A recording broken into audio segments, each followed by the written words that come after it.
Hi Sparkies, and welcome to another council time. Remember last week? Do you remember what the lesson was last week, what you talked about? Someone named Moses. Well, we're going to do a quick recap and then we'll jump into the exodus of Israel from Egypt. So we learned about Moses last week. Where was he born and raised? Remember where the place was called? Or what the place was called? Egypt. Who were the slaves in Egypt? Do you remember? The Israelites. And what did God tell Pharaoh to do? Certain phrase, let his people go. Say, let his people go. Did Pharaoh do that? Did he let God's people go right away? No. God sent 10 plagues before Pharaoh let the Israelites go. Did Pharaoh let the Israelites go on the first one? Kind of gave away the answer. What about the second one? What about the third one? The fourth, the fifth, the sixth, the seventh, the eighth, the ninth? No. 1 through 9, he did not let Israelites go. Only after the 10th one. Only after the angel of death, the 10th plague. Oh, I forgot. I have some cards. So remember what the plagues were? Lightning and hail, locusts, darkness. Those weren't the first ones. Those were 4 through 6. So here are the first ones. The running of the Red Sea, the frogs, the flies. That's 1 through 3. What about these ones? Got more gnats. The livestock being killed. The welts on people's skin that cause them pain. The 10th one, the angel of death. Only after the angel of death did Pharaoh let the Israelites go. And what did it do? What caused Pharaoh great sadness? His son died. So sad and so angry at the Israelites, he said, "Get out, go, leave right now." So the Israelites did just that.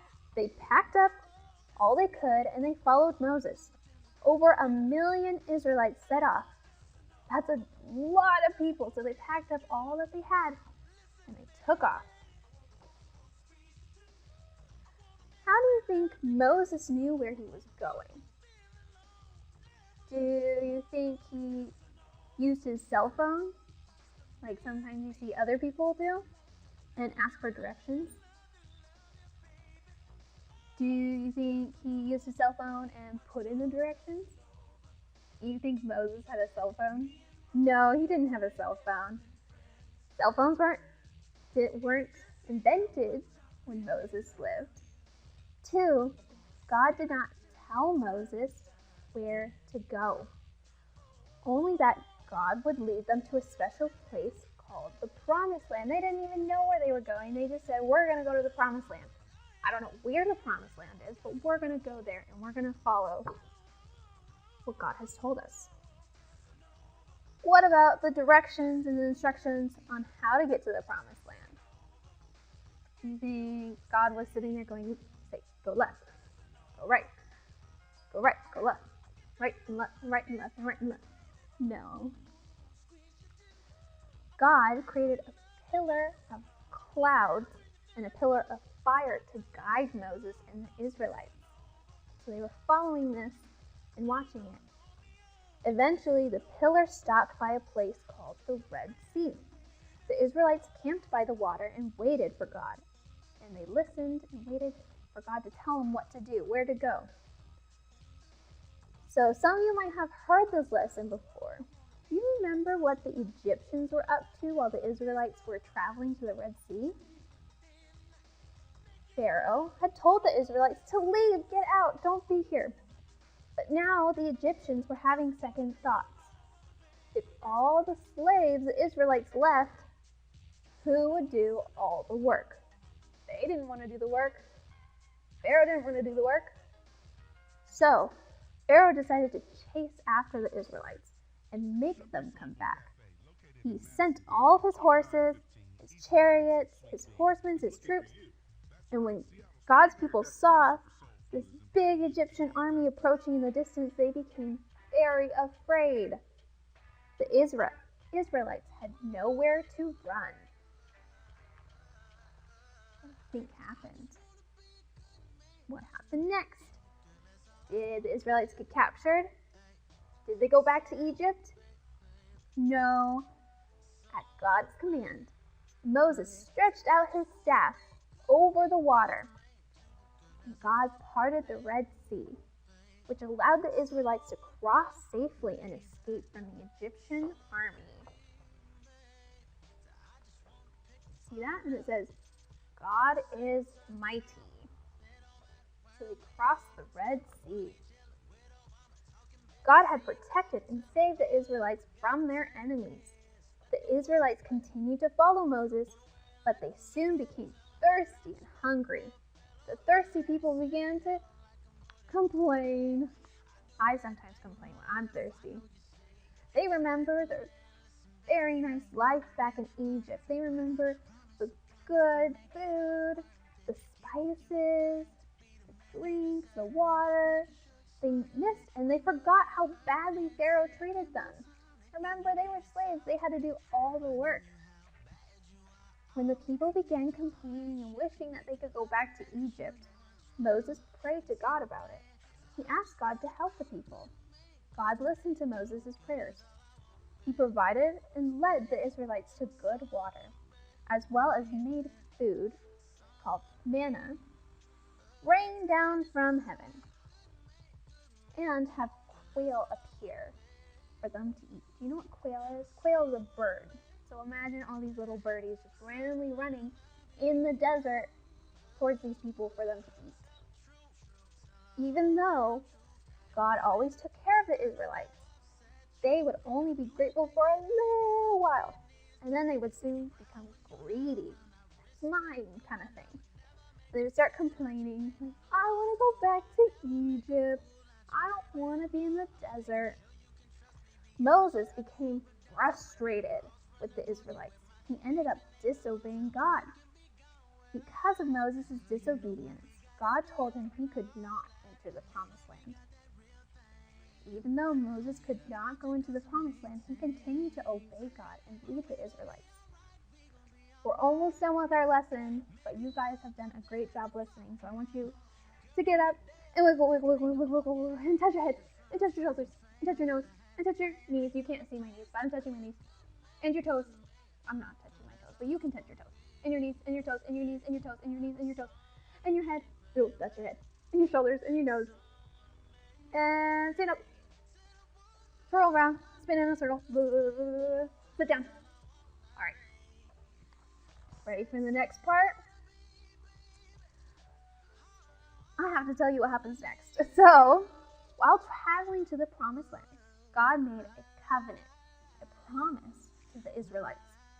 If you obey me fully and keep my covenant, my promise, then out of all the nations, you will be my treasured possession. I will call you my people. That meant they would be his people. That's amazing. That means God will be near them. What did they say? They said, yes, yes, yes, yes, we will do everything the Lord has to say. Then God gave Moses something to share with the people. Do you know what it is? The 10 Commandments. Have you heard of those? Maybe you can say some of them. I'm going to go over them really quickly, but see if you can say them before I can. You shall have no other gods before me. You shall not make for yourself an idol. You shall not misuse the name of the Lord. Remember the Sabbath day by keeping it holy. Honor your father and mother. You shall not murder. You shall not commit adultery. You shall not steal. You shall not lie. You shall not covet. So, now they're out in the desert. They've made this covenant with God. They have the quail, they have the manna. What happens next? Do they just stay in the desert? Well, the Israelites often had a hard time listening and obeying, but they still wanted to be with God and to follow Him. They wanted to build a special place for the Lord. This place would be called the tabernacle. The tabernacle would remind the Israelites that God was with them. It was such a special place that only chosen people from the tribe of Levi were allowed to take care of the tabernacle. Have you heard of the book called Leviticus? It is wait, I'm not going to tell you. Can you guess? Is it in the Old or New Testament? Shout out your answer. It's in the Old Testament, towards the beginning of the Bible. There you can read about important instructions God gave to the Israelites when they were building the tabernacle, because this is a holy, special place that needs to be perfect. Where did I leave off? I lost my notes. Oh no. Alright, the Israelites remembered that what God had done for them, and they wanted to show their gratitude. They wanted to show how thankful they were. So many of the Israelites gave gold, silver, jewelry, spent a lot of time, and finally they just had so much gold, so much silver, so much stuff to make this tabernacle beautiful. Moses had to tell the people to stop. They had too much stuff. On the back here you might have seen it, but here is a drawing of what we think the tabernacle might look like. Now this is just a drawing, it's not an actual picture. So you would have the tabernacle in the middle, and it had some special things for people to clean themselves before they went in there, because this is a special place. This is where God would be. And you can't just walk in there and be gross. So they would get all the dirt, all the yuck off themselves. And then there was a special place for sacrifices, where they could be forgiven for their sins or show their gratitude toward Christ. And there's this big wall to show where tabernacle is, and the big tent where the Levites were. And then you have all of the tribes around there and their big camps. Alright, well that is today's lesson. Thank you so much for listening. Look forward to seeing you tonight on our Zoom chat. Bye-bye!